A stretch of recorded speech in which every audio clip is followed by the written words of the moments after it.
এতগুলো মানুষের, নিরুপায় মানুষের টাকা নিয়ে খেলাটা কি এতই সহজ? কিভাবে পসিবল একটা স্বাধীন রাষ্ট্রে এভাবে এতগুলো মানুষকে সাফারার বানানো?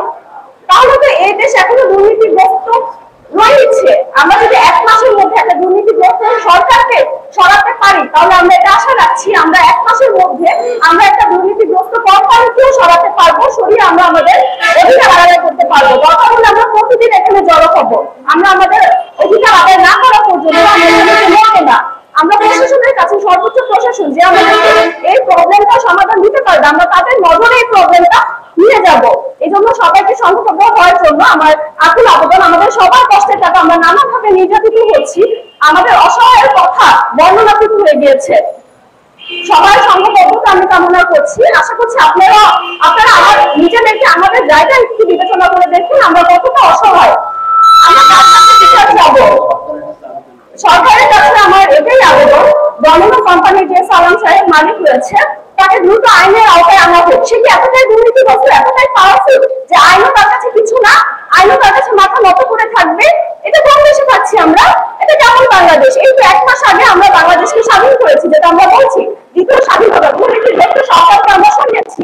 তাহলে আমরা পারবো না কোম্পানিকে সরাতে?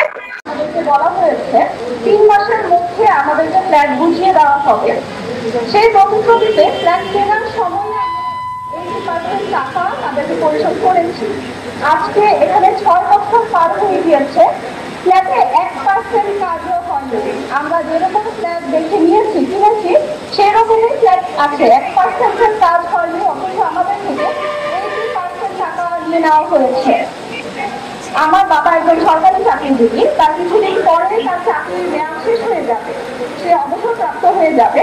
সে তার পেনশনের টাকা দিয়ে ফ্ল্যাটটা কিনেছে। পেনশনের টাকা বলতে একটা মানুষের শেষ বয়সের প্রাপ্যতা সঞ্চয় দিয়ে সে টাকা ফ্ল্যাটটা কিনেছে, একটা মনে আশা নিয়ে যে শেষ বয়সে সে ফ্ল্যাটে থাকবে, নিশ্চিন্ত ভাবে ফ্ল্যাটে থাকবে। কিন্তু আমরা ফ্ল্যাট পাওয়ার কোনো নামগন্ধ নেই, ফ্ল্যাটে কোনো ধরনের কোনো কাজ হচ্ছে না, অথচ আমরা এভাবে প্রতারণার শিকার হচ্ছি। এই প্রতারণা থেকে আমরা কিভাবে মুক্তি পাবো? একটা স্বাধীন দেশে চাইলেই কি এত সহজ